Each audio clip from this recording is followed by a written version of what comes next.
This podcast is brought to you by Progressive. Are you driving your car or doing laundry right now? Podcasts go best when they're bundled with another activity, like Progressive home and auto policies.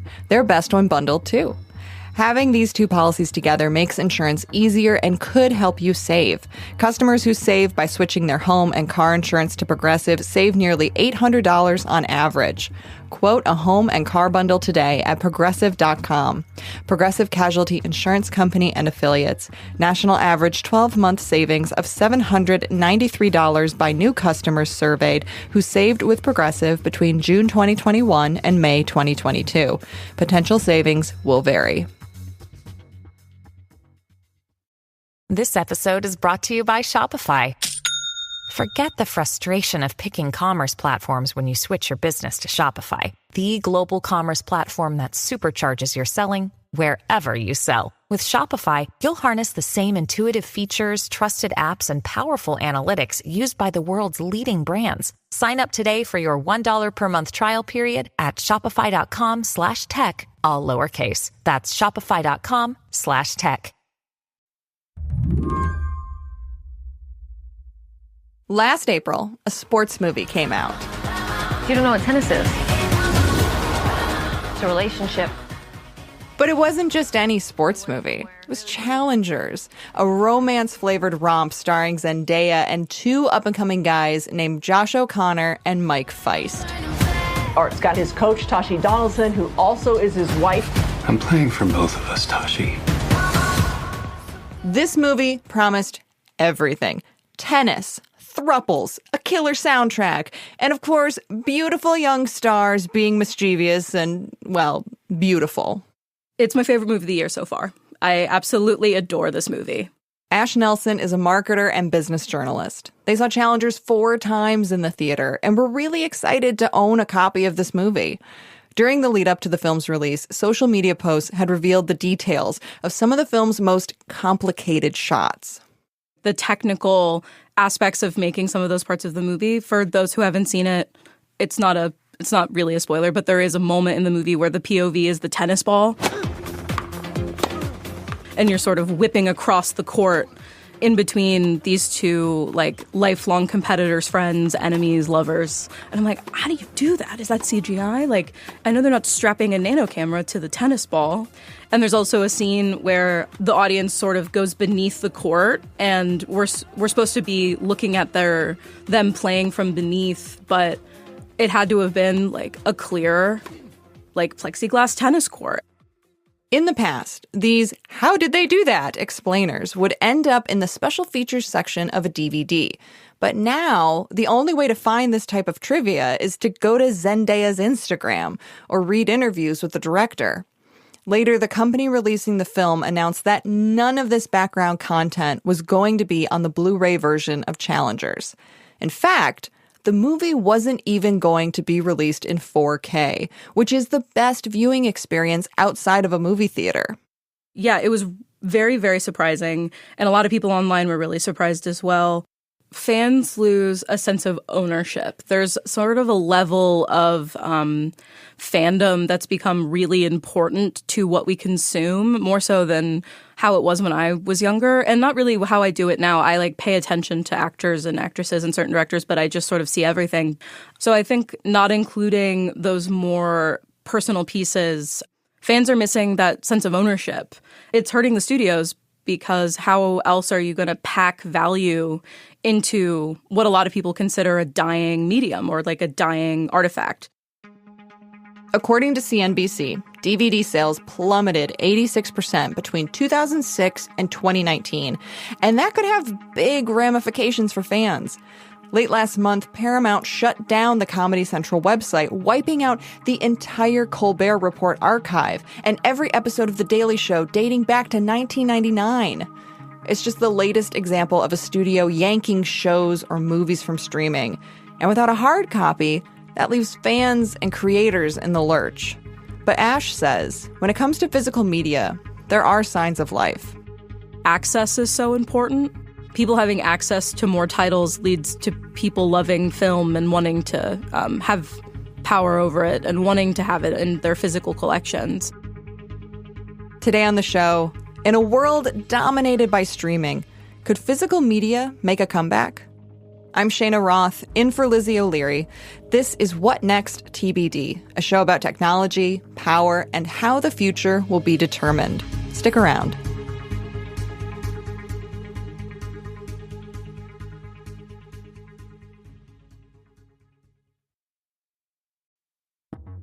This episode is brought to you by SAP. First, the bad news. SAP Business AI won't help you generate cubist versions of your family's holiday photos, but it will help you understand which supplier is best to help you roll out your plant-based packaging in Southeast Asia, identify the training your junior project manager needs to rise up the ranks, and automate repetitive tasks while you focus on big innovations. So you can be ready for the next opportunity. Revolutionary technology, real-world results. That's SAP Business AI. If you're looking for a simple yet sophisticated investing experience, check out public.com. From stocks to options, bonds to crypto, it's all there. You can even earn an industry-leading 5.1% APY on your cash. Public is trusted by millions of investors, and NerdWallet just gave Public 4.6 stars and calls it an impressive experience. Sign up in 2 minutes at public.com. All your investing in one place. This is a paid advertisement for Public Investing. 5.1% APY as of June 17th, 2024, and is subject to change. NerdWallet overall rating 4.6 out of 5 as of May 2024. Full disclosures in the podcast description.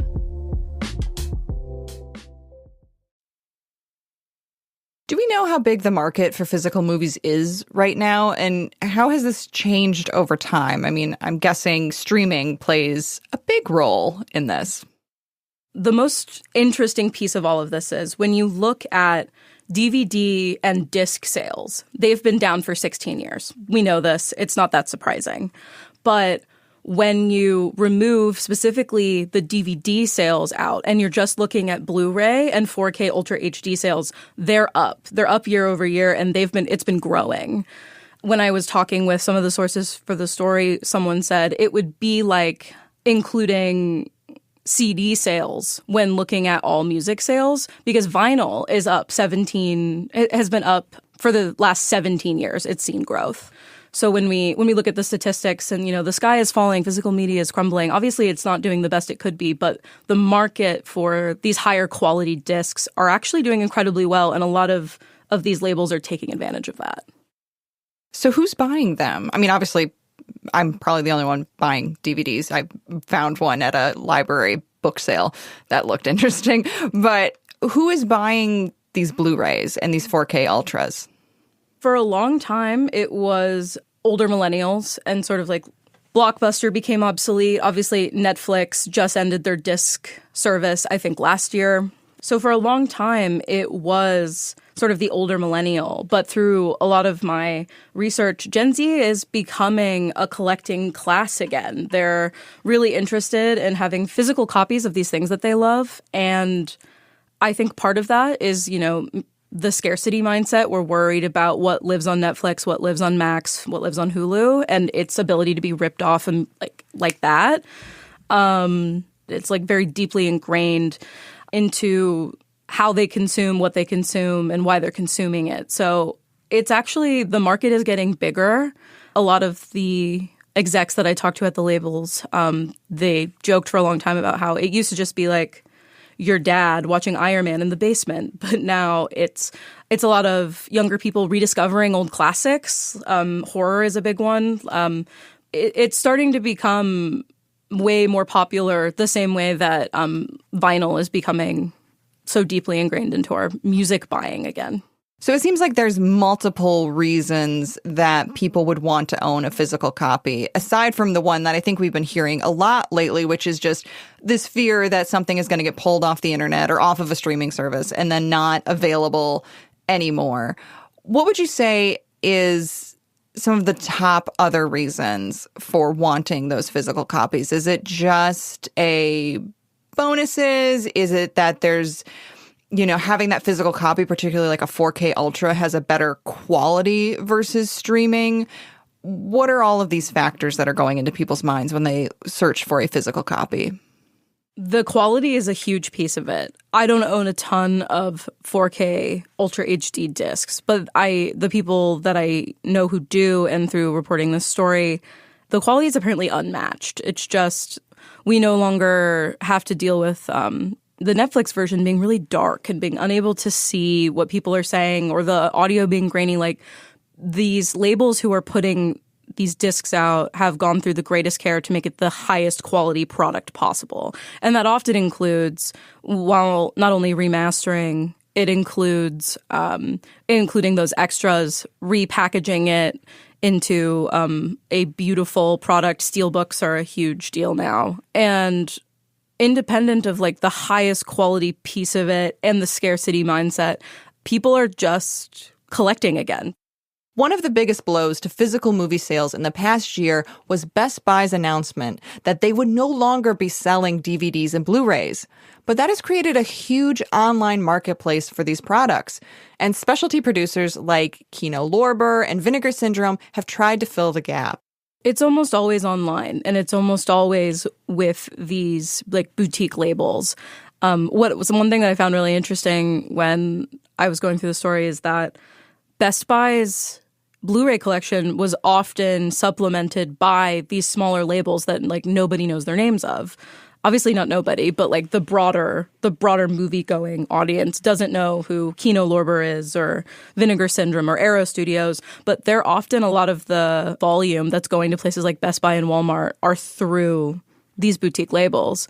But yeah, most people are going online to places like Criterion and buying their Blu-rays. There's just no place to go physically anymore. Best Buy removing all of those things. Walmart still has them, but they're getting, harder and harder to find. And Target has such a niche collection. It's so small that you can't really go like browse for them. There's a large network of people who are trying to save physical media stores, but they're few and far between now, unfortunately. After the break, what can the movie industry learn from the resurgence of vinyl records?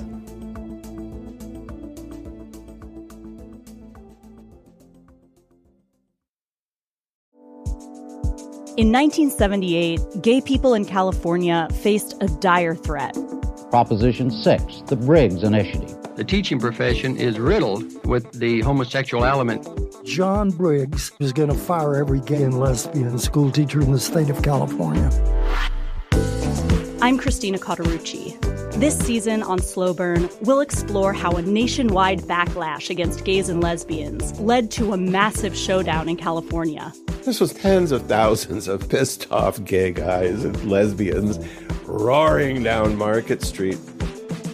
With so much at stake, young people became activists. We've got to fight back. We can't let this happen in California. And activists became leaders. My name is Harvey Milk, and I'm here to recruit you. Slow Burn, Season 9, Gays Against Briggs. Listen to the whole season now, wherever you get your podcasts. Record labels and musicians seem to have realized that fans are interested in owning physical copies of records they love. Meanwhile, it's unclear how the movie industry will settle in. I asked Ash if the companies making physical releases are concerned about losing momentum or having to shut down completely. They don't seem concerned at all, which was so fascinating when I talked with all of them. Many of them were like, we had the best year ever last year. We did incredibly well. We're putting out more titles than we ever have. We're like getting more distribution deals than we ever have. Like our audience is getting bigger. These are the people who are like, DVD is dead, but Blu-ray is rising. They just don't seem that concerned. They seem really confident in their audience. And they seem really confident that its steady growth is, leading to a very interesting place in physical media collecting. And a lot of them said, we're not scared of streaming. Access is so important. And people having access to more titles leads to people loving film and wanting to have power over it and wanting to have it in their physical collections. We talked a little bit about vinyl records. What do you think the physical movie industry is taking from or learning from the return of vinyl records? Vinyl records are doing a lot of what people are clamoring for in movies. Vinyl records are, even if it's not like the highest quality product, which is a huge difference between the Ultra HD video that's coming out in vinyl, is they're adding bonus tracks, they're adding exclusive posters, they're adding different variants. Taylor Swift is, for better or for worse, changing the vinyl industry and putting out 5 to 6 to 10 different versions of these albums with their own special value packed into them. And all of these boutique labels are doing exactly that, but the big studios aren't listening, like with the Challengers release that we talked about earlier. The vinyl growth, I think, along with the way that people are consuming music right now, is also just most modern vinyl releases have an added value. And what I find really interesting about that is we're increasingly learning that these modern vinyl pressings aren't the highest quality, and they're shipping out to people warped or skipping and whatever else, where an Ultra HD video is the highest quality, the highest possible media you can own. It's the highest possible media you can see without going to a theater. And yet their profit projections are almost inverse. Vinyl's been up for the last 17 years, whereas disc sales have been dwindling for the last 16. So I find it really interesting that big studios don't see that and don't really capitalize on what is possible for physical Blu-ray and Ultra HD discs. How do you think film studios are treating the physical media industry? I mean, are they embracing it enough? I mean, it kind of sounds like they are a little bit resentful and that they would rather just sort of either put it out, just the version, or shunt it off to a streaming platform.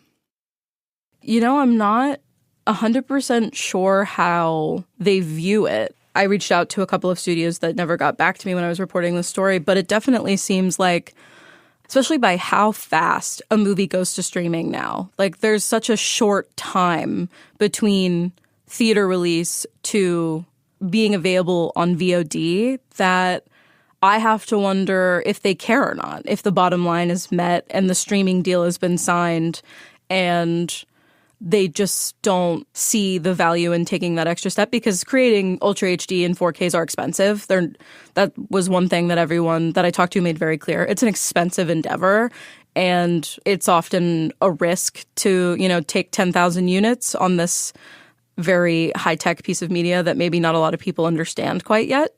But then there's people like Christopher Nolan who get out on, Best Picture winner, going out and calling streaming services evil and being like, I'm going to wait for the Oppenheimer release until I can get it just right. Granted, not every director, in fact, very few, have the power that Christopher Nolan does to influence both streamers and big movie studios, but I think the tides are turning. We'll see. I'm curious to watch what the releases look like for something like Megalopolis that's coming out, this like big Francis Ford Coppola release that's happening later in the year. And I'm trying to keep an eye on what people are doing, but I'm not exactly sure where they see this fitting into their bottom line. How worried are you about the future of physical media generally? I mean, do you think we really are going to get to a point where we don't own any of our art? Before reporting the story, I would have said I was a little bit more worried. But after working through this and talking with not only the people who are creating these discs, but the people who are collecting them, I think the love of collecting and the love of movies is going to pull through. I also think as the tides turn on streaming, or the sort of just attitude generally around streaming changes, I think more and more people are going to be drawn to these places.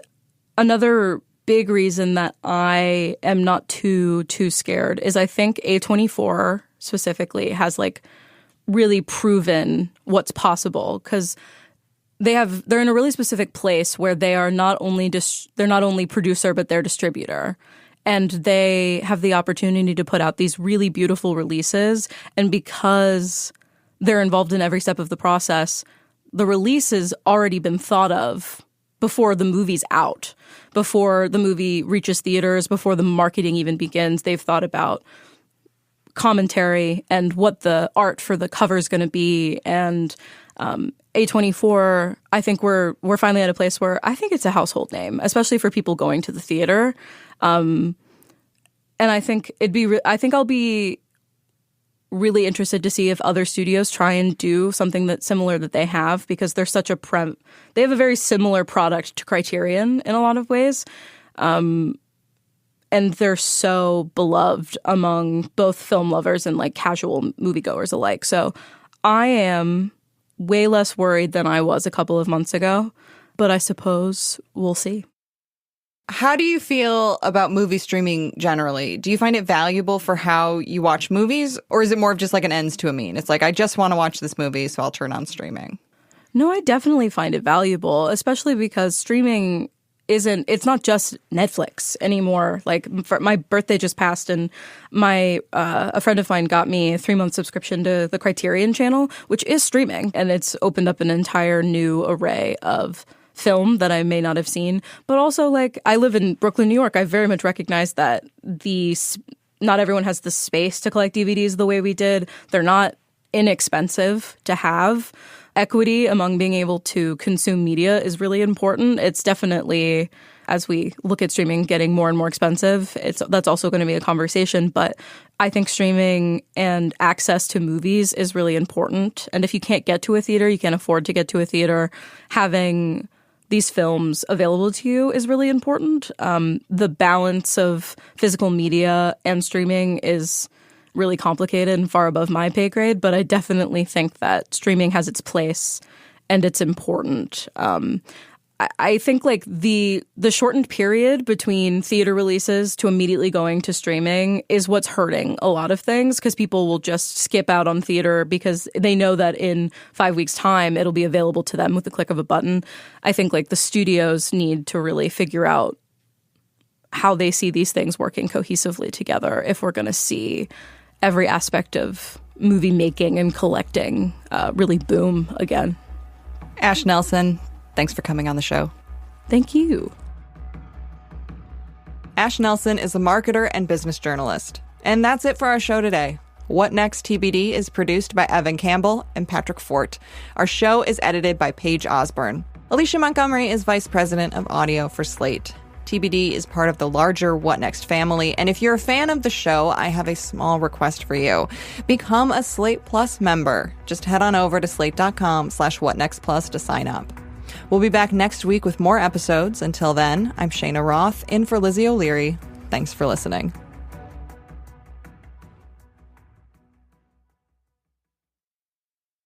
This is the story of the one.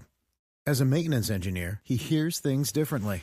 To the untrained ear, everything on his shop floor might sound fine, but he can hear gears grinding or a belt slipping. So he steps in to fix the problem at hand before it gets out of hand. And he knows Grainger's got the right product he needs to get the job done, which is music to his ears. Call, click Grainger.com, or just stop by. Grainger, for the ones who get it done.